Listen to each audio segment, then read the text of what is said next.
नमस्कार मित्रांनो, स्वागत आहे तुमचं अमृतधारा गोट आणि खिलार फार्म या आपल्या युट्यूब चॅनलमध्ये. आज बऱ्याच दिवसांनी आपण व्हिडिओ बनवतोय. पावसामुळे वेळ न मिळाल्यामुळं थोडा उशीर झाला. तर आज आपण पाहणार आहोत पावसाळ्यामध्ये जर आपल्या शेळीपालनाच्या गोठ्यावरती पिल्लांचा जन्म झाला तर आपण त्यांना कसं संगोपन करायचं, त्यांचं पालन पोषण कसं करायचं आणि त्यांना आजारापासून कसं वाचवायचं याबद्दल सविस्तर माहिती. तर मित्रांनो, पावसाळ्यामध्ये वातावरण थोडंसं ओलसर असल्यामुळे आणि दमट असल्यामुळे आपल्या फार्मवरती बरेच व्हायरल इन्फेक्शन आणि आजार येण्याची खूप संभावना असते.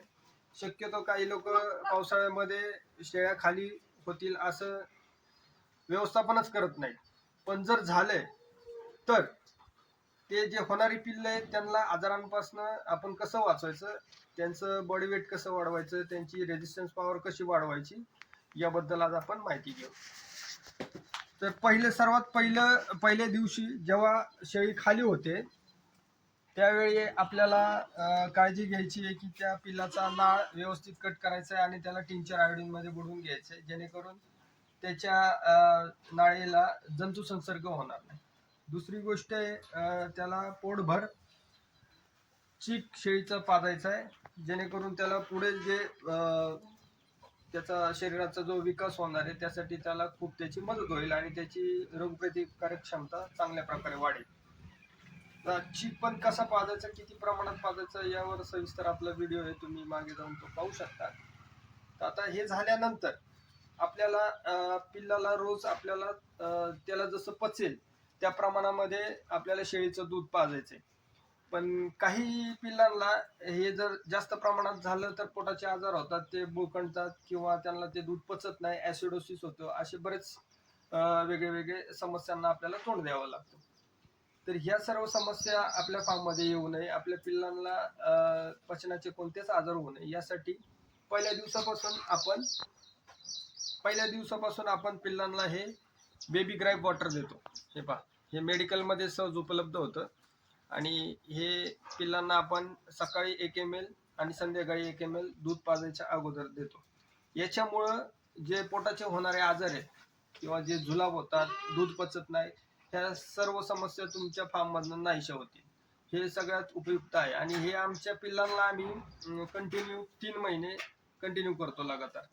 आणि हे एका दिवसापासून 1 ml नंतर हळू 2 ml द्यायचं आपण चालू करतो. तर यानंतर जेव्हा पिल्ले आपली 21 दिवसाची होतात, 21 दिवसाची झाल्यानंतर आपण त्यांना जंतनाशक देतो, डिवर्मिंग देतो. तर ते पहा, हे आहे अल्बोमार, याचं जंतनाशक आपण त्यांना देतो. आणि वजनानुसार याच्यावरती लिहिलेलं आहे पहा, शेळीला किती ml द्यायचे, मोठ्या प्राण्याला किती ml द्यायचे हे पहा. डोस दिलेला आहे याच्यावरती 5 mg पर kg, म्हणजे प्रत्येक किलोला 5 mg. आता इथं खाली पहा, कॅटलला 60 to 90 ml आणि काफ म्हणजे वासरांना 15 ते 30 ml, शीप आणि गोट 2 ते 3 ml पर 10 kg बॉडी वेट. तर आपल्या लहान पिल्लांचं वजन ज्या हिशोबाने असेल त्या हिशोबाने आपल्याला त्यांना 1 ml दिलं तरी चालतं. आता 1 ml दिलं, हे जंतनाशक कसं द्यायचं, हे उपाशी पोटी जंतनाशक दिल्यानंतर आपल्याला 1 तास पिल्लाला उपाशी ठेवायचे आणि देण्याच्या अगोदर 1 तास ते उपाशी असलं पाहिजे, जेणेकरून हे जंतनाशक व्यवस्थित काम करेल आणि पोटातले किडे व्यवस्थित मरतील आणि त्याचा रिझल्ट तुम्हाला प्रॉपर मिळेल. हे दिल्यानंतर तुम्हाला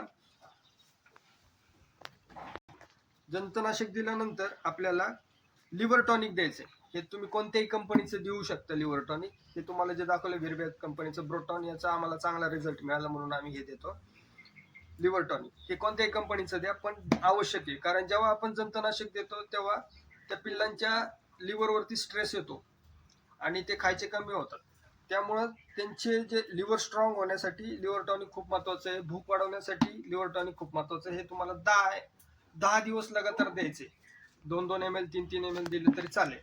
आणि याच्यासोबत जे आता बंदिस्त शेळी पालनामध्ये विषय काय होतो दादा, की त्यांना मिनरल्स व्हिटॅमिनची कमतरता कधी कधी पिल्लांमध्ये जाणवते. तर ती जाणवू नये त्यासाठी हे आहे मल्टीस्टारचं मल्टीव्हिटॅमिन. हे पण तुम्ही कोणत्याही कंपनीचं देऊ शकता. हे 10 दिवस चालवायचं लिव्हर टॉनिक सोबत, जेणेकरून त्यांच्या शरीरात जे मिनरल्स आणि व्हिटॅमिनची कमतरता आहे ही तुम्हाला भागवता येईल आणि मिनरल्सच्या डिफिशियन्सीमुळे होणाऱ्या आजारांपासून तुम्ही तुमच्या पिल्लांचा बचाव करू शकता. हे झालं. हे 10 दिवस चालवल्यानंतर तुम्हाला लिव्हर टॉनिक बंद करायचंय आणि मल्टीव्हिटॅमिन पण बंद करायचंय. याच्या ऐवजी तुम्हाला हे बघा, हे आहे न्यूरोकाइन प्लस सिरप.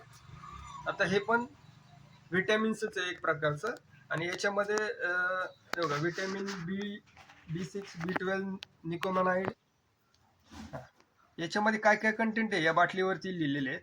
हे पण तुम्ही 2 ते 3 ml लहान पिल्लांना 10 दिवस चालवायचंय, जेणेकरून याच्यामध्ये जे मिनरल्स आहे हे तुमच्या पिल्लांना मिळतील, यांच्या नसा हाडं मजबूत होतील आणि त्यांच्या शरीरातलं जे व्हिटॅमिन B आहे याची कमतरता याच्यातनं भागून निघते. हे 10 दिवस चालवल्यानंतर तुम्हाला हे द्यायचे बा, बोविग्रो. जर तुमच्या पिल्लांचं कमी वेळेमध्ये जास्त वेट गेन करायचं असेल तर हे कोणते कंपनी, व्हेट्रिना कंपनीचं आहे बा, व्हेट्रिना कंपनीचं बोविग्रो बघून घ्या.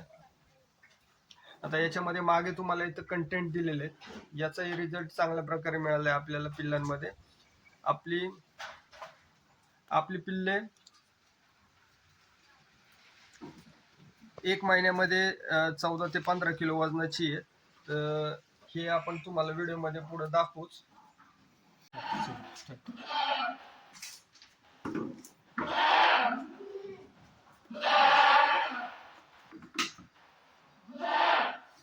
11 किलो 700 ग्रॅम. ठीक आहे.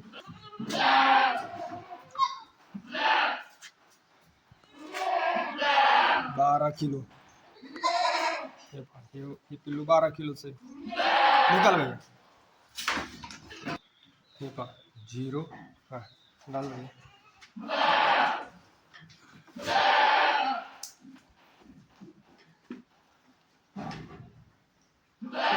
15,170. हे पहा पिल्लू. जाने दे भैया. दूसरा 12,300. ठीक से डाल.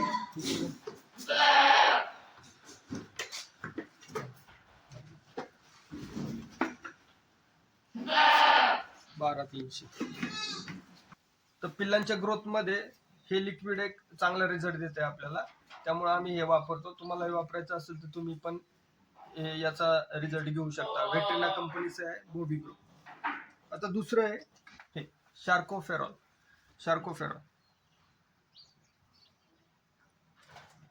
आता हे शार्कोफेरॉल पण एक ॲनिमल फीड सप्लिमेंट आहे. याच्यामध्ये तुमच्या पिल्लांना कॅल्शियम, नंतर copper, cobalt, nicotinamide, biotin, folic acid अशा प्रकारचे वेगवेगळे दुसरे मिनरल्स आणि व्हिटॅमिन्स पण याच्यातनं मिळतील. याचाही रिझल्ट चांगला आहे. तर हे जेवढे मी तुम्हाला मिनरल्स व्हिटॅमिन्स दाखवले हे तुम्हाला अल्टरनेट डे, पहिले 10 दिवस, त्यानंतर दुसरे 10 दिवस दुसरं रिपीट करायचे, तिसरे 10 दिवस तिसरं रिपीट करायचं. हे जेव्हा आम्ही केलं तेव्हा आमच्या फार्मवरती आम्हाला चांगले रिझल्ट पिल्लांमध्ये बघायला मिळाले. आता तुम्ही पाहू शकता माझ्या मागे जी पिल्लं आहेत ही सर्व पिल्लं आपली आता कमीत कमी 30-35 दिवसाची आहेत आणि यांचं डिवर्मिंग झालेलं आहे. यांना आपण लिव्हर टॉनिक आणि हे बाकीचे सप्लिमेंट्स रोज चालू आहेत, सकाळी आणि संध्याकाळी 5-5 ml. तर रिझल्ट तुम्हाला मी पुढे व्हिडिओमध्ये दाखवतो. प्रत्येकाचं वेट गेन कसं आहे, 13 ते 14-15 किलोच्या दरम्यान आता पिल्लं आहेत. हीच पिल्लं जेव्हा 2-2.5 महिन्याची होतील तेव्हा यांचं वजन कम से कम 20 ते 22 किलो असतं, आणि जेव्हा 3 महिन्याची होतात तेव्हा हे 25 ते 30 किलोच्या दरम्यान असतं. तर अशा प्रकारे चांगला रिझल्ट तुमच्या फार्मवरती बंदिस्त शेळीपालनामध्ये जर घ्यायचा असेल तर तुम्हाला हे सगळे सप्लिमेंट व्हिटॅमिन्स हा व्हिडिओ आपण आपल्या पिल्लांचं संगोपन आपल्या फार्मवरती कसं करतो यासाठी केला होता. आपण याच्यामध्ये कुठल्याही कंपनीची ॲडव्हर्टाईज करत नाहीये. ज्या प्रोडक्टचा आपल्याला रिझल्ट मिळालाय, कारण बरेच शेळी पालकांनी कमेंट केली होती की बाबा पिल्लांचं नियोजन कसं करायचं, काय त्यांना मिनरल्स व्हिटॅमिन द्यायचे, हे आम्हाला सविस्तर सांगा. ते सविस्तर सांगण्यासाठी आणि आपल्याला ज्या प्रोडक्टचा रिझल्ट मिळालाय ते सांगण्यासाठी हा व्हिडिओ होता. एकदा ट्राय करून बघा आणि जर तुम्हाला रिझल्ट मिळाला तर चांगलीच गोष्ट आहे. रिझल्ट मिळतोच 100%. योग्य प्रमाणात आणि योग्य वेळी जर व्यवस्थित गोष्टी दिल्या तर एकदा ट्राय करून बघा आणि कमेंटमध्ये सांगा. पुन्हा भेटूया नवीन व्हिडिओमध्ये.